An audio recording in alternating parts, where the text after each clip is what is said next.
I didn't really. I mean, when we were going through this, I would talk to her intermittently and let her know what was going on. I was just, trying to keep my nose to the grindstone and get out there and I did a lot of the work myself, and the guy that was helping me the second time around, he was diligent, and he was only by himself, so it went a little bit slower. Would you agree that approximately August the 31st, you would have the bulk of your remedial work done? I would say July 31st. I'm sure you would. Man, I guess that's fair. I don't remember exactly. But if your inspections for major systems were approved by then. Yeah, that was the bulk of the foundation work, which was, that's a big job in and of itself, and it was expensive. It wasn't cheap. So that's why. I mean, the painting I did myself. It was great. It was good because I got me a new painting machine and knocked it out and did a good job, I think. And but the foundation, well, you guys know foundation isn't cheap. So I implore you, if you can forgive the $250 a day, that would be greatly appreciated. So our last meeting in September 21st, okay? I had the list that I kept doing every month, and I would add to it for each time we had the meeting, what was still needed to be in compliance and what wasn't. So as of September 22nd, to secure the structure against the bird and the beast, that was still in compliance. Cleaning and trash removal was still in compliance. The tree trim and brush and right-of-way was still in compliance. The mowing of the grass was still in compliance. Items needing to be addressed that day was the paint, the porch, the pillar, the siding, the foundation was complied with, all rotten wood was not in compliance, the fence, we're not even worried about that, the crack in the mortar and brick, the attempted correction was done, but I could pick it off, and the discarded items and secondary structure was complied with. So the things that were not complied, just to reiterate, was paint, porch, pillars, siding.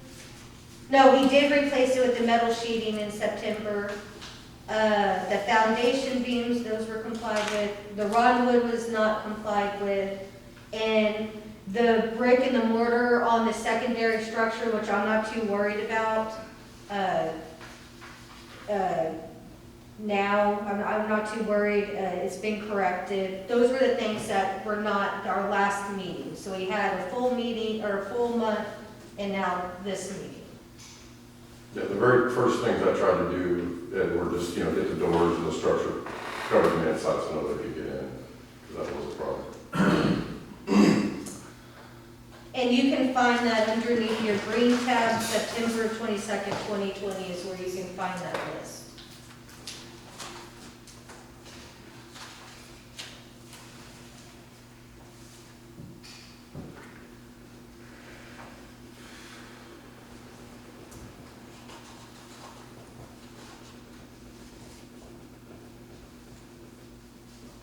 Lexi, what kind of thoughts do you have on this?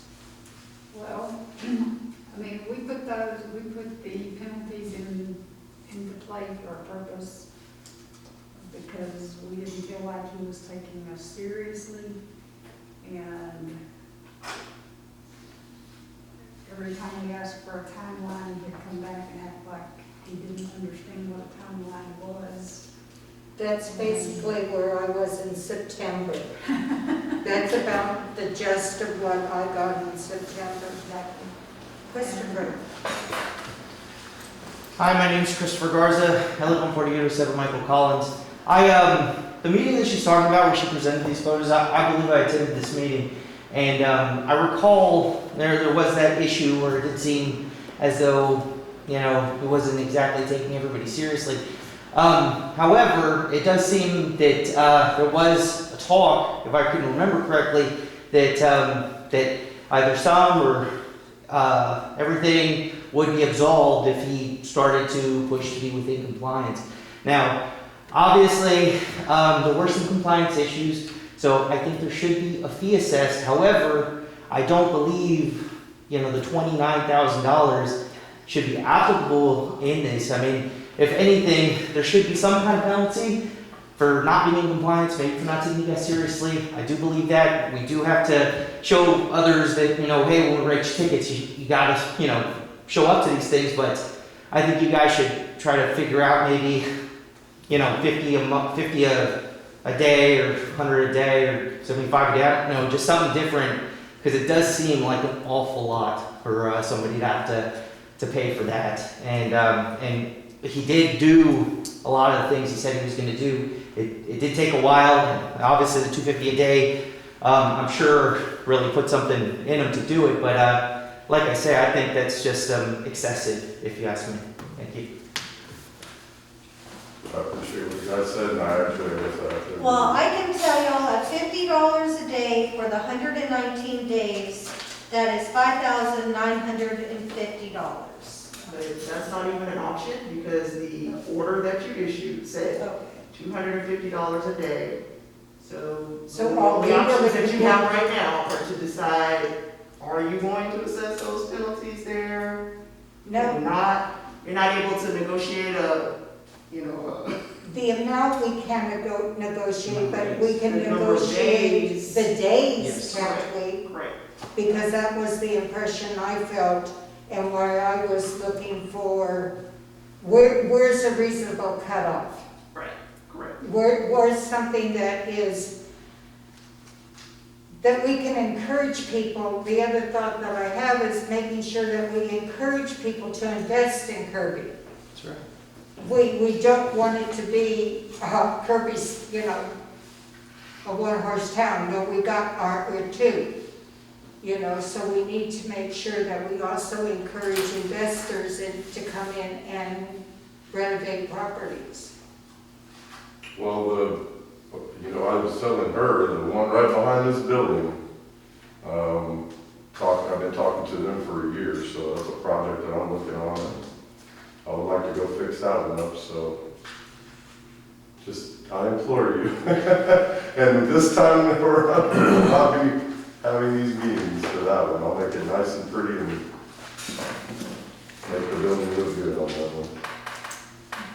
What is yours, Julie? How are you feeling? Number? I'm calculating days, and if we were saying, from July 28th to November 1st, that's a total of 97 days.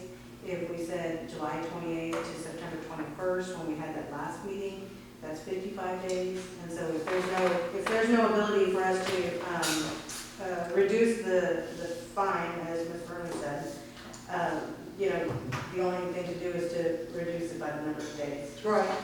So, you just need to kind of draw a line and just make a decision, and make a motion to, whether it be. What was the 55 days? What did 55 days was from July 28th to September 21st. And approximately? That's $13,750.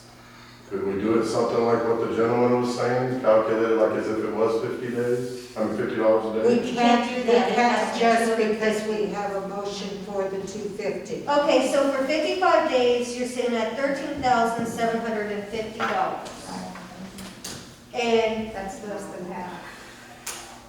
then as you go down in the days, then I did what Julie did, that was from the July to the September meeting. Right. We didn't have a meeting in October and November, okay? So that's for that. I'm most comfortable looking at something between that July and the September meeting, but we have to decide. And also, I hadn't even thought about it till now, are we working on a calendar day or are we working on a 5-day work week? It's calendar days. That's calendar It days. is a calendar.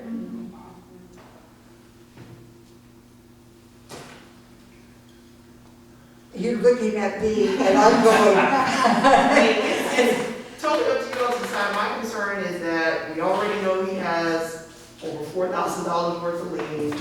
And I would like to see him pay as soon as possible. That's for sure a priority, because that was physical work that the city did and spent money on. So he needs to pay that. And I understand the purpose of the penalties and why that's placed in the ordinance, and the purpose of these meetings is to get compliance. That's our end goal here, is we want compliance. He has finally complied. It's sad that it took him that long to do it. Had he not complied, I say absolutely charge him every fee. But I guess, from a staff standpoint, my thing is he really gonna pay the $29,000? No. No. Is he gonna pay after that? Probably not. And to add on, But those liens, he is going to have to pay that if he and to add on what she's saying, Absolutely. remember, he's still being sued by Bear County for back taxes. I don't remember what the price was, I think it was around $15,000. Yeah, it's something like that, so there's the, That he still owes to And Bear that hearing County. has been postponed. that's continued, you're correct, I got an agreed continue, so. Yep. I'm thinking 35, but yeah. How many days do we have to calculate it to come up with something between 25 and 35?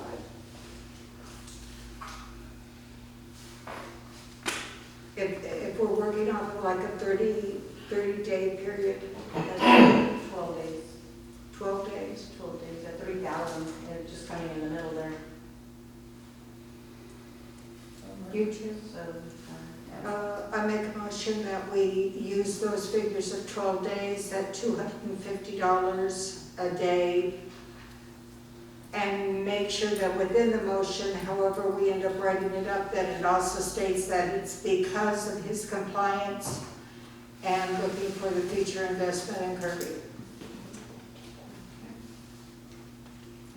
I second it. Did you get that? okay, so we'll take a roll call now. Commissioner Generosa, Aye. Commissioner Alva, Aye. Commissioner Lexi, Aye. I'll answer anyway. Okay. All right. Okay, we're gonna move to the next item, public hearing to determine whether Sefa Ignacio Jesus, the owner of the property located at 130 Everland Street, Kirby, Bear County, Texas, CD 5941A, Lot 2, is in compliance with the standards set out for the city's adopted code of ordinances, A, C, and D. Rubbish, grass, stagnant water, 706 A, B, and D. Exterior grounds, 530B, trees, brush, IPMC 301.3, 302.5, 309.1, 202, 308.